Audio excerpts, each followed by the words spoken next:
Alors, on a compris, exercice coordonné et pluriprofessionnel, l'opportunité de suivre ces patients au long cours, l'accompagnement de l'installation, un pied à l'hôpital aussi, pour certains d'entre vous, un cadre de vie attractif, tout ça, c'est presque la recette du bonheur.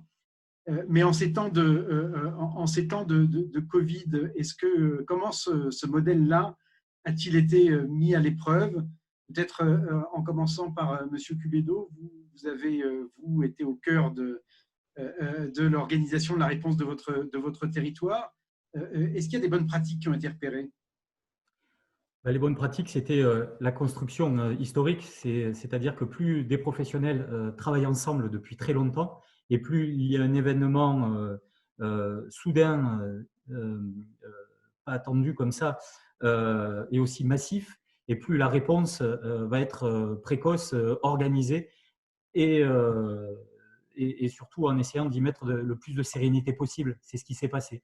Très très tôt, les réseaux se sont activés et une cellule a été créée, une cellule de crise, déjà par la collectivité avec l'ensemble des autres politiques publiques, mais aussi une cellule de coordination avec des représentants des pharmaciens, des laboratoires, de l'hôpital, de la clinique, des kinés, des infirmiers, des médecins généralistes, de filiéristes, dès fin février, pour anticiper et pour échanger sur les retours de terrain, sur partager de l'information, soit en visio, soit en réunion au début, quand c'était possible, et puis ensuite, soit par création de boîtes mail comme ça dédiées.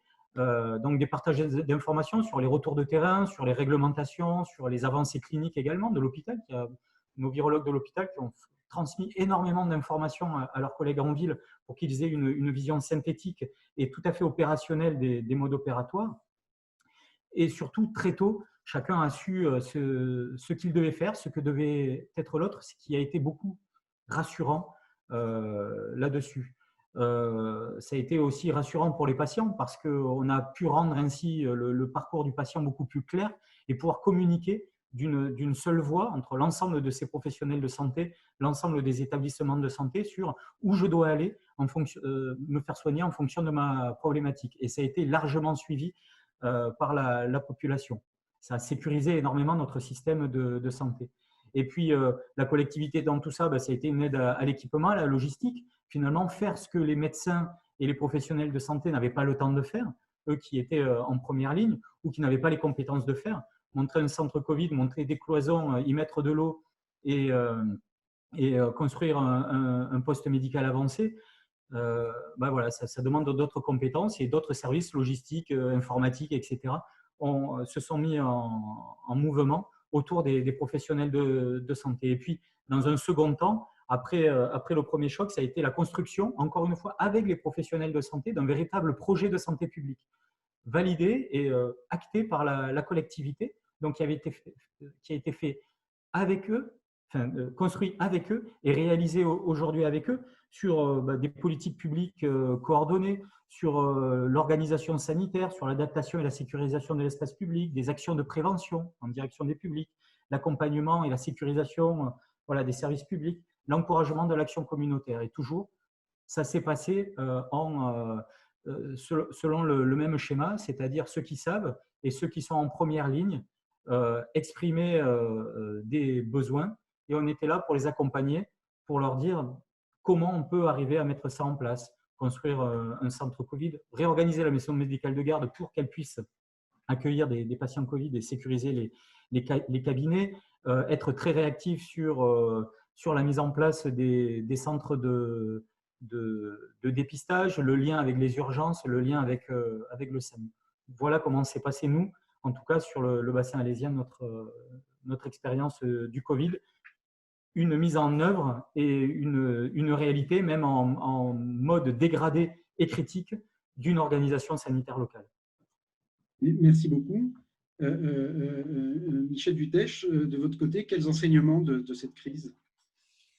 Euh, ben, on avait travaillé il y a quelques années sur la grippe, sur l'arrivée potentielle de la grippe aviaire. On avait fait des formations, on n'avait pas tout à fait oublié les choses comme ça. Et donc, nous, on s'est mobilisé très tôt, mi-février, pour préparer ce à quoi on devait faire face, qui était quelque chose à inventer.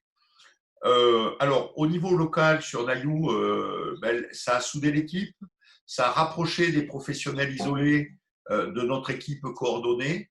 Et ça, c'est quelque chose, c'est une des plus-values, mais qui s'est reproduit dans plein d'endroits en Occitanie, où des professionnels voulant bien faire, mais étant un peu démunis par leur solitude, se sont rapprochés de l'exercice coordonné. Et j'espère que cet épisode va créer des vocations pour faire d'autres maisons de santé, renforcer les projets de CPTS. Sur l'Occitanie, 86% des centres Covid extra-hospitaliers ont été portés par des maisons de santé. 86%. Ça veut dire que pour faire face à une difficulté où personne n'a été épargné, les usagers porteurs de pathologies chroniques, et aujourd'hui, il faut beaucoup redoubler d'attention et redoubler de travail pour les prendre en charge, parce qu'il y a eu des gens qui se sont repliés sur eux-mêmes, il y a des prises en charge qui ont été rompues, et il va falloir travailler au quotidien pour les raccrocher. Les professionnels ont été mis à l'épreuve, hein, parce que être une infirmière libérale qui fait des soins à domicile et qui va chez les gens qui toussent, qui ont de la fièvre, quand elles-mêmes elles ont une famille, des enfants, elles ont été très courageuses. Les médecins aussi. Nous, on a vu des kinés, des orthophonistes se porter volontaires pour la coordination. On a vu des choses absolument formidables dans un contexte particulièrement difficile. Donc, je retiendrai de cet épisode de Covid ce challenge qu'a relevé les professionnels de santé libéraux, les collectivités aussi, c'est ce que dit Thierry Cubédo, et bien sûr les dégâts qui sont malheureusement qui sont les conséquences de cette situation où des gens ont été terrorisés, où des gens ont été très affectés. Il a fallu accompagner, dès le début, on a accompagné les décompensations psychiques des professionnels et des usagers. On a fait des formations sur les violences intrafamiliales et les maltraitances aux enfants, et on a vu à quel point ça avait drainé des professionnels qui étaient très intéressés. Et j'en arrête là, Monsieur Farid. Professeur Schmitt, de votre côté, comment avez-vous vu les enseignements de cette crise? Alors, moi, je mettrai l'accent sur 2 points. Le premier, c'est que tous les professionnels de santé ont tout d'un coup éprouvé quelque chose dont ils avaient peu conscience, c'est-à-dire que s'ils communiquaient entre eux rapidement et ils prenaient des avis autour d'eux et il y a eu une facilité dans ce domaine, eh bien les choses allaient beaucoup plus vite. Et on a beaucoup parlé là de tous les acronymes, les CPTS, les MSP, mais en fait, la médecine, c'est une affaire de femmes, d'hommes et d'usagers, hein, et une coordination. Donc, premier point, c'est une facilité dans le contact. Le deuxième point, c'est que les professionnels de santé, ils ont un rôle majeur dans l'éducation pour la santé. Parler à tout le monde de gestes barrières, mais sans expliquer qu'un masque, ça se porte et sur le nez et sur la bouche, mais pas en dessous du cou. Ou expliquer la distanciation sociale, mais expliquer que quand on va sur un marché et qu'on rencontre des amis, c'est quand même un peu bien d'être à distance. Donc, il y a cette dimension, je pourrais dire, d'explication et de pédagogie. Et puis, il y a un point qui est vraiment important dans le Covid, c'est que la prévention, qui est un terme qu'on utilise à toutes les sauces, on pourrait dire à tous les temps et à tous les modes, les gens ont palpé du doigt et palpent du doigt ce que c'est que la prévention. On a parlé des gestes barrières, on a parlé de toute une série d'attentions, et il faut vraiment rentrer maintenant dans la culture de tous que la prévention, ça doit faire partie du domaine quotidien si on se dit que peut-être circulation du Covid plus canicule ou circulation du Covid plus infection grippale, on va avoir pour plusieurs mois un souci de prévention dans l'Occitanie. Et là, tous les jeunes médecins, mais je dirais aussi les pharmaciens, les infirmières de ville, je ne fais pas le catalogue, ils ont un rôle essentiel. Merci beaucoup. Alors, Hermite Sagui, le mot de la fin vous revient. Quels enseignements vous tirez de cette crise et peut-être de ce que ça préjuge pour la période qui s'ouvre? Alors nous, la crise Covid, on l'a vécue à la fois en tant que médecin généraliste de notre maison de santé, mais on l'a vécu aussi en partenariat avec une autre maison de santé, puisqu'on a eu besoin, je pense, comme tout médecin généraliste ou tout professionnel de santé des soins premiers, on a eu besoin de lieux dédiés pour protéger finalement nos patientèles et nos cabinets. Donc finalement, on a eu besoin de créer des parcours dédiés de patients Covid, donc de créer tout un nouveau parcours qui n'avait jamais été pensé avec des intervenants très différents. Donc le travail des membres de 2 maisons de santé du territoire ont créé des centres de coronavirus qui faisaient intervenir des volontaires. Ces volontaires étaient issus c'était des ORL, c'était parfois des anesthésistes, il n'y avait pas que des médecins généralistes. Ce qui était très intéressant, c'était cette réactivité parce qu'on a mis en place les centres de coronavirus très, très, très rapidement.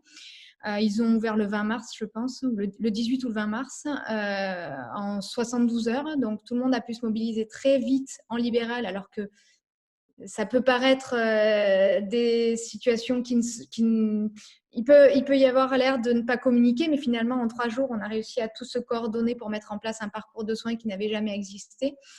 Donc, ça a été très intéressant et on s'est dit qu'on avait répondu à un besoin en santé sur un territoire donné, avec une équipe qui n'était pas au sein d'une MSP, mais qui représentait des professionnels de 2 maisons de santé.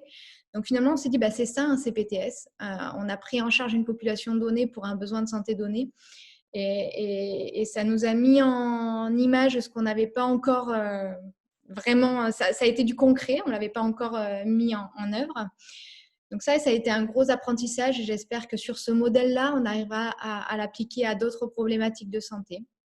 Et puis la deuxième chose, c'est de se rendre compte qu'il n'a jamais existé de plan blanc ambulatoire. On en avait déjà parlé, mais voilà, à l'hôpital, c'est vrai qu'il y a un plan blanc qui est pensé, qui n'existe pas en libéral et que finalement on a mis en place très rapidement par nécessité.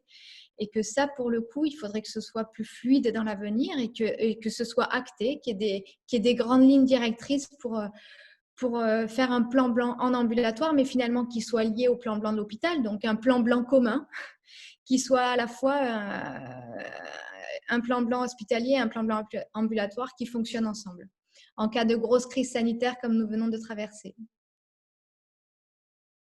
Eh bien, merci beaucoup à tous de ces témoignages et je crois qu'on peut voir à travers ce que vous nous avez dit que la vie dans un territoire isolé pour un médecin généraliste, c'est fait à la fois de projets, c'est fait aussi d'une équipe ou d'équipes au pluriel, et puis c'est fait aussi de l'attention des collectivités autour de ces projets.